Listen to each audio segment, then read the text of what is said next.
So our panel this morning is going to be focused on how to make VPPs more accessible and equitable. And what we really mean by that is how we can ensure that all customers, including those in communities of color, households without the means to buy DERs, communities that suffer from disproportionate energy burden, communities that have experienced historically high rates of pollution, can access the benefits of virtual power plants. So for those of you that don't know RMI's mission statement, our mission is to transform the global energy system to secure a clean, prosperous, zero carbon future for all. The for all part of that mission is actually very important to us, and we take it pretty seriously.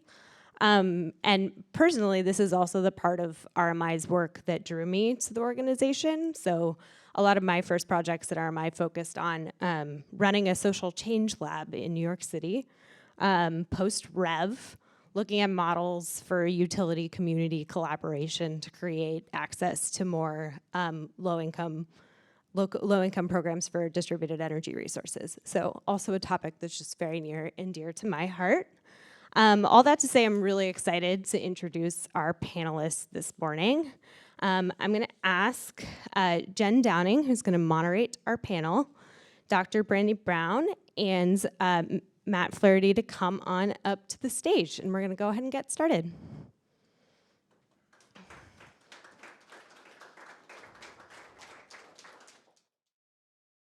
Thank you. Thank you. I think this mic should be working, so I'm good. Good morning, everyone. Good morning. All right. All right, I'll kick us off with some opening remarks before we do introductions and share some case studies to ground the conversation in best practices around making VPPs more accessible. I mentioned yesterday that if we scale up VPPs and the benefits of resilience and cost savings only accrue to the communities who can already afford EVs and rooftop solar, that we have failed. And so, today's conversation is on how to make sure that that doesn't happen. I do want to emphasize a couple additional points to keep in mind today. One is that you don't have to own a distributed energy resource to accrue the benefits of a VPP, right? So let's keep that in mind. We're thinking more broadly about, deploying virtual power plants and integrating more distributed resources and the job opportunities that could create, right? Greater penetration of distributed resources on the grid has been studied to be associated with more full-time jobs in the energy sector. So how can we make sure that those are good jobs and that we are training our workforce and retaining energy jobs in communities?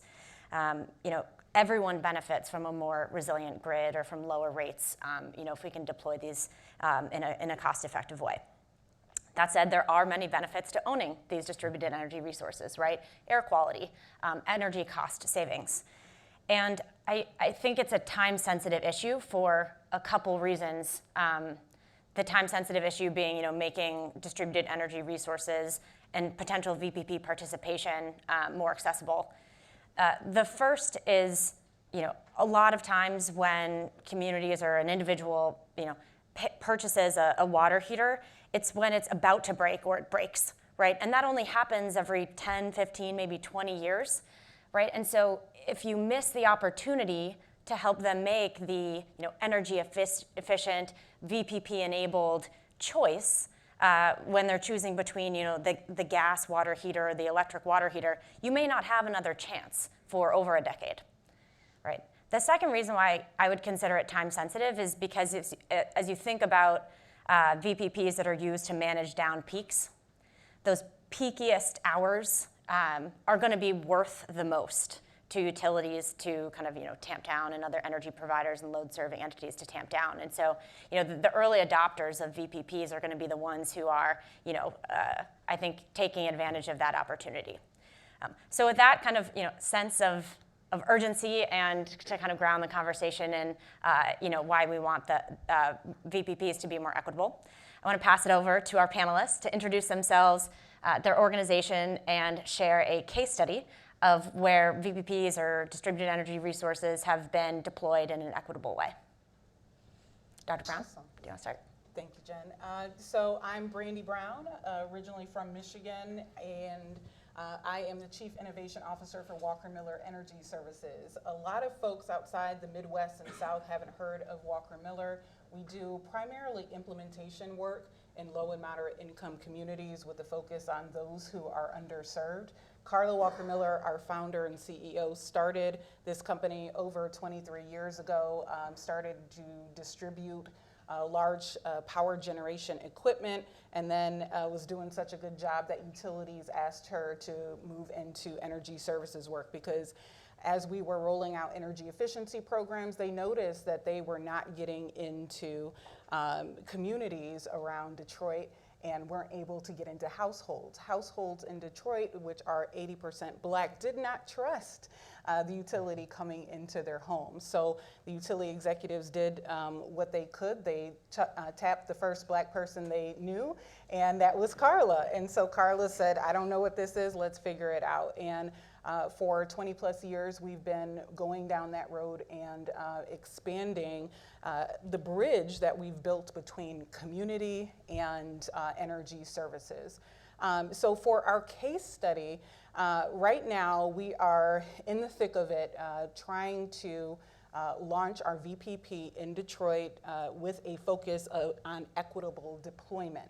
Now, when we think about equity, I'm gonna back up a little bit, it's kind of this amorphous term, right? So when I was at the state of Michigan designing climate and energy policy and trying to figure out what that stuff was, and I'm a big data nerd, so I can do numbers really well, but when someone hit me with, Brandy, your climate work doesn't have equity in it, you're not considering community of color, and then kind of like an extra knock, how dare you, as a Black woman, not consider this? And I'm like, my job was climate pathways. But anyway, I had to take a second and use my brain that's good with methodology and data to figure out what the hell is equity. And I looked at all the research I could to figure out what are we talking about here, and then found the best criteria that I could find from the Institute of Energy Justice. That is accessibility, benefits, participation, engagement, and representativeness. And then I used those criteria and we built out a framework. Now we're not the only ones doing this. I know Greenlining Institute is doing this, but I had to get it into something that we can measure and track and then apply to everything we're doing. So we use that framework in everything we develop to say, okay, VPP, what does this look like to be accessible? And you have different indicators, sub-indicators there that you apply. And then benefits, what are those benefits and how do we design a concept that is meant to take all the benefits that we can identify now and apply it to communities that may not get this. And so in this, we're working through with the utility company that signed on pretty quickly, I was surprised, with our Public Service Commission, trying to figure out how do we do this. But most importantly, we're working with local communities within Detroit for them to tell us their needs. Now, we've been in Detroit, like I said, 20 years. We know the community and the energy burden, energy needs really well. And so we are finding the gaps that we can bridge with money. We're finding the capital outlay to put there to cover anything they need to weatherize the home, to get them up to the point where we want to electrify them. We're pulling in partners like Black Power to say, hey, what can you guys bring to the table, and just getting it done. The imperative here for many of us doing this work is that I'm doing okay right now in my life, but most of my family is still in poverty. And most of my family, the community I grew up in is 94% white, 70% below the poverty line, and it's an EJ community. That community has no idea what I'm working on. So I am every day thinking about those folks who I grew up with, I live with, people I'm related to, and trying to figure out, okay, how do I make this work for them? So I'll be quiet now and pass it on to Matt. I appreciate that. Thanks for your remarks. I am using a slide for my case study, and happy to be with you all today. I met a lot of you yesterday. I'm Matt Flaherty, the Director of Building Decarbonization at Clean Energy Works. We are a small nonprofit that works nationally on policy assistance with regulators, legislators, utilities, and also community-based organizations to develop inclusive financial solutions for distributed energy resources so that everybody can benefit from them. I think the central point I want to make, this sort of like ground my thinking about this for this panel, is that equity and inclusiveness are central to achieving VPP capacity, which is what we need to achieve VPP impact. We're only going to go as far as we can actually get people participating and involved, and that means having the devices taken up by folks, right? And in the field right now, it seems like many or most programs are BYO device, which is another way to say BYO wallet, or a willingness and ability to take on debt of some kind, right? To choose to decarbonize your home or buy an EV and install a charger and convert to an air source heat pump and all the rest. So I want to talk about the particular financial solution and policy design we work on, and then also a case study from a cooperative utility that we've worked with for quite a while over the years and their experience. So the policy design is called inclusive utility investment, also sometimes known as tariff on bill. It calls on utilities to make all cost-effective investments in distributed energy resources with site-specific cost recovery from that location. It is historically something that has been applied to energy efficiency, HVAC, insulation, air sealing, but increasingly, as we can quantify and capture benefit streams from distributed energy resources, those benefits can be used to support the investment. So it's really closely analogous to the mechanism where a utility invests in the traditional power plant and has cost recovery regulated by the commission from its entire ratepayer pool. In this case, it's just investing in VPPs instead, so a virtual power plant, and that means investing in components, and that's on a site-specific basis with site-specific cost recovery, again, regulated by the commission, earning a regulated rate of return, or in the case of a cooperative, just covering its cost of capital and program operations. So it is a non-debt-based solution, is one of the key attributes. It is not consumer financing. The consumer is not taking on debt. It's based on the energy savings potential or the potential value stream of the DERs at the home or the site of the customer. For that reason, it is based on those building characteristics or those characteristics of the DERs and automatically transfers to successor customers, doesn't rely on a credit check of any kind.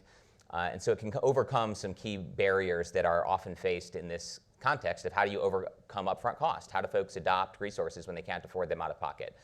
And so in this way, it can, again, address poor or no credit issues. It can address landlord-tenant split incentives and just debt aversion as well. That's another thing that we've seen in the field. There was a longitudinal study from Lawrence Berkeley National Lab maybe a year ago about some of the leading loan programs from green banks around the country, and that they've really struggled to achieve more than 0.1% of eligible folks accessing those loans, and even the people who are, 90+% of them have good or great credit. So even if they're being distributed, it's not the folks who are accessing those loans who could maybe really benefit. So I want to pivot to talk about Roanoke a little bit. They basically, they're a small cooperative in eastern North Carolina. They have about 15,000 meters. They decided close to a decade ago that they wanted to help their member owners upgrade their homes. And they wanted to upgrade, they set a goal of upgrading 1,000 homes. And first, they looked to no-cost weatherization programs through the state and found that the resources were literally orders of magnitude, multiple orders of magnitude away from being able to serve that need. So then they developed a loan product that they tried to serve their customers with, and very few people were willing to take it up. Even if they could qualify, they didn't want the debt. And so they discovered what's a particular design of inclusive utility investment called Pay As You Save, which again has historically been used for energy efficiency. They brought that on and used it to co-deliver both efficiency measures like air sealing, insulation, heat pump upgrades, beneficial electrification, but also smart thermostats, water heater load switches, and kind of integrated these programs that are some kind of conventional demand response with energy efficiency. And because they were working with a lot of folks who had high energy bills, $200, $250 a month, there was a lot of savings potential. And that savings potential was captured for the cost recovery of the utilities investment. And so when you have that high savings potential or a high value benefit stream being generated by the distributed resources, you can make an offer to folks with little or no upfront cost. And when you can overcome that upfront cost barrier, have a non-debt solution that's open to folks, they found a lot of success. So the customers that they reached out to and that were reaching out to them to participate in the program, they had upwards of 90% uptake rate among participants for choosing to make these upgrades in their homes. So again, just much better than they were able to achieve with a financing product. And some of the key results here on the slide, just noting that average electric savings for the upgraded homes were over 4,000 kilowatt hours a year. Also that they were able to achieve significant utility value through peak load reduction. So those are coincident peak in summer and winter, like winter AM, summer afternoon. And for the distribution utility, that's a big driver of cost for them. That monthly peak demand charge is part of what they are paying to their generation and transmission cooperative. So it's a lot of savings being captured for the utility as well, and the benefit of all ratepayers. And then just the last one I want to note here, kind of again in the VPP context, is that they've done some piloting with Fermata Energy of using, it was a vehicle to building application at their headquarters, but really testing that out and exploring the potential of both vehicle to building and vehicle to grid with bidirectional chargers for customer-sited EVs, and found that they were able to generate significant enough value streams that they could support probably an EV charger and a vehicle lease, for instance, for their customers who may not, otherwise be able to transition to EVs and the benefits and cost savings that come with that, not to mention resilience if you're able to use that as an at-home battery. So they've done a lot of innovative things in this space and been able to achieve some great results with their customer base and a lot of folks who were struggling with their energy bills, able to improve comfort and health of homes. And I guess one last thing I'll mention with the accessibility piece is that another thing you run into in working with lower income communities in particular is housing stock that is challenged, right? So you need asbestos remediation, you need to fix a leaky roof or a foundation. And they were able to work with a philanthropic partner to address some of those repair costs on the front end to make it even greater reach to their member owners. So that's my case study, and yeah, excited to get into the questions too. Great, thank you. Especially exciting on the vehicle to building or the vehicle to grid pilot, and how even an asset that expensive could be a cost-effective investment just given the capacity potential. Right, well, I wanted to dive a little bit more into the barriers because we talked a little bit about the upfront cost of distributed energy resources, whether it's a water heater or an EV. And I guess my two-part question is, as you think about kind of a participant's journey from buying the device, from enrolling, from participating, what is the kind of the number one barrier, if there is one, that you would choose? And are there others that you haven't already mentioned, whether it's weatherization of homes or other barriers for this group to be aware of? Yeah, I'll jump right in and say I'm going to do two parts on this. So the first barrier that customers have is that we're not designing the programs for them to successfully complete them in the first place. Oftentimes when we design programs, whether it be any decarbonization, energy efficiency, anything, we have this idea of how the world works. And that the way the world works is not the same for everyone. One little anecdote for you, when I was leading the Office of Climate and Energy for the state of Michigan and needed a new furnace and I knew what kind of air conditioner I needed, made a call, get it upgraded. My husband doesn't know anything about energy or equipment. He can't fix anything. I'm the builder in the family. And so I call the contractor comes and I tell him what I want, what I need, and the dude lies to me about what we need. And what he's trying to do, what his business objective is to offload what he has in the warehouse, right? He doesn't want to sell me what I want. And because, maybe I'm a woman and I shouldn't know these things, he's going to interact with me differently. That's just a basic example. And that's just on, I think of the basis of me being a woman. Now, everyone, as we're working anywhere in the world, when you add in that human element to anything, it ruins the whole experiment, right? Whatever treatment you design, people will mess it up. And so we have to be more realistic from the outset of how folks operate and not assume that if we're trying to install DERs in a community, that the contractor base will get it done. We know they won't. It's not done right now. So how are we thinking out it from the outset to plan for the problems? Everyone is going, life is not perfect. We're gonna have issues. Things are gonna get messed up. Let's plan for it. So that's the biggest barrier I see, is just our thinking, and when we're designing things, we're not being realistic, we're being ideal. And that, I'll let Matt address all the other barriers. Maybe just before we jump to Matt, and sorry to interrupt you, how can we get a better sense of the reality on the ground? Is it through local community organizations? How can we do that? It is through local community organizations. It's talking to people, understanding a real life example of how things get done. And you know, I'm a super nerd, but sometimes I have to think about, all right, when my parents or anyone in my family needs anything related to energy upgraded in their home, who do they call? It's not a contractor, it's my Uncle Brian, right? Uncle Brian got his associate's degree in the 60s, has not had any new training since then, and he's gonna go based on what he knows, right? And so the majority of people are not privileged enough. Like, I can take my Tesla to the service station and hope they do the work on it and that'll get done, but I don't have to call Cousin Larry and say, hey, Cousin Larry, something's wrong with this. So just all of us being realistic about how people live their lives and where the majority of people get things serviced, what the state of their homes, Matt alluded to the building stock. Many homes that we're in 20,000 homes in Detroit only. We're across 5 states, but in Detroit, 20,000 homes a year. Most of those homes, we have to do remediation work first. We have a triage audit system so that we're taking them out to get that asbestos abatement, taking them out to get a new roof, and then we're putting them right back in that cycle. Most people do not have that, and that spans all demographics of folks. Thank you. No, great thoughts. Yeah, I'll sort of pick two. One is, again, just cost, upfront cost. And I want to highlight here that like the rebates in the IRA are generous and incredible, and the tax credits too, but in the overwhelming majority of cases, they aren't going to cover upfront costs. So you have to figure out how to pair that if you want to actually get it to achieve the equity goals we have in mind, if you want it to reach renters. And so those are real significant challenges. So even when we have things like rebates and tax credits, you need to be thinking about braiding resources and programs, and that extends all the way up to housing preservation and some of those things we were talking about as other barriers. So keeping that in mind, that when programs are being designed, you have to think through that whole kind of value stack. And second, and I think this builds on what Brandy was saying, is most folks know nothing about this and have very little interest in learning more about it.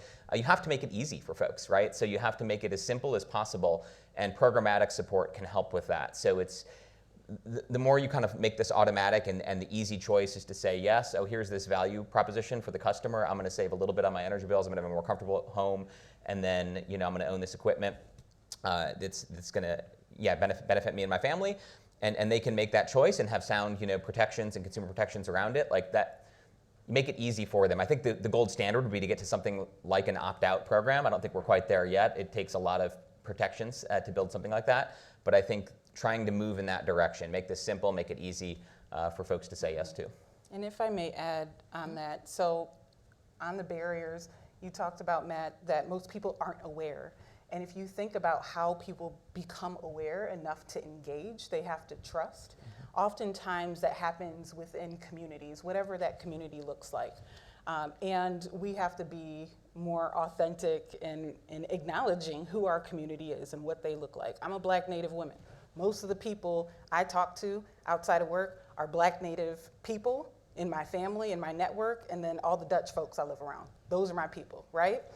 But as we are working professionally, one of the things I've learned from Carla, my boss, is that we have to hold a mirror up all the time. We're a black company. We're like 80% Black, right? And that was intentional because we were serving Detroit. But when we're asked to go in other communities, the first thing we do is try to identify a business owner in that community so we can help them build wealth, because we know if we take dollars out, those dollars will come to our community and circulate and won't circulate in there. So there's a huge Arab population around Detroit. When we work there, we have to hire a team there if we can't find a community or business there to invest in. It's the same principle as we're deploying things. If we are working with anyone, the key to getting it equitably distributed and overcoming the barriers is building trust. In order for us to do that, we have to invite people in, maybe show them the ropes, give them the secret sauce, help them start businesses so they can deploy it as a trusted voice in their communities. That's great, and I think kind of tugging on that thread, that was a great example of kind of a tactical approach to overcome the barrier of lack of trust. Are there other approaches that you've seen that work well, or tactical measures that you would recommend others take to overcome some of the barriers? Well, I kind of hinted at this in the case study I gave an example of this kind of program operational features that can help insulate folks from high pressure sales. When there's a whole web of complexity that needs to be navigated when you go to replace something. And whether or not you're getting a good price, whether or not you're being sold the right thing, we kind of touched on the fact that the HVAC contractor world is, for the most part, defaults to the way they've always done things. There's a lot of, heat pumps don't work in this climate, that kind of thing.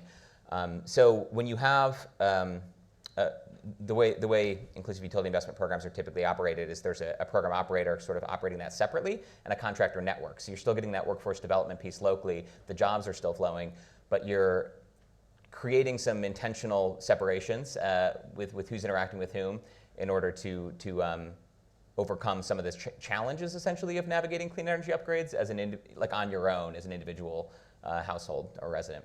Yeah.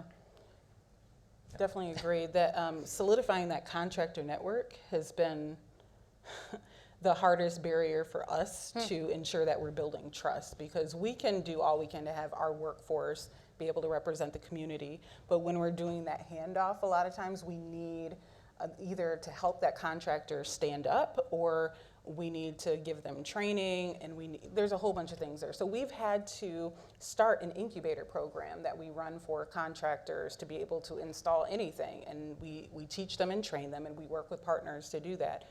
We also have a very large workforce development initiative. So we're always running cohorts, whether it's on electric vehicles, battery storage, solar installation, to pull people in. And those cohorts, it's $400,000 for 10 people. That's pretty expensive because we're doing wraparound services. We're providing childcare. We're providing hot meals. We're taking whatever training to learn something, and we're extending it out. We're paying people while they're there, and we're giving them a bonus when they complete the training. So it is a heavy list, but what we realized is we were failing because there is no ecosystem there. But we had the ability to create the ecosystem, and we just kind of went for it. This concept of the ecosystem is one that I think a lot about in VPP deployment, and because the kind of breadth of stakeholders is so wide, and you've mentioned program operators, contractor networks, local business owners, utilities.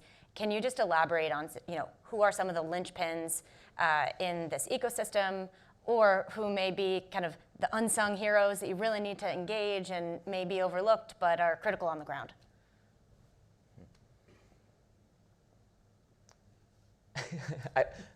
It's an interesting question. My mind was going in a lot of different directions. And it's okay if it's more of a web that you described to us. Yeah, well, I was like, we haven't even talked about the regulatory piece, the utilities very much. Then you said on the ground, and I was like, well, not as much there. Top to bottom, go ahead. No, I honestly think that the utilities are a central player in this, and they need to be. I had some conversations yesterday with folks, and some things were mentioned in groups about trying to get VPPs on equal footing to the traditional capital investments utilities are used to making, and we need that. We need them to be motivated to invest in the communities, not just in utility scale resources, because it's simpler or the way it's always been done.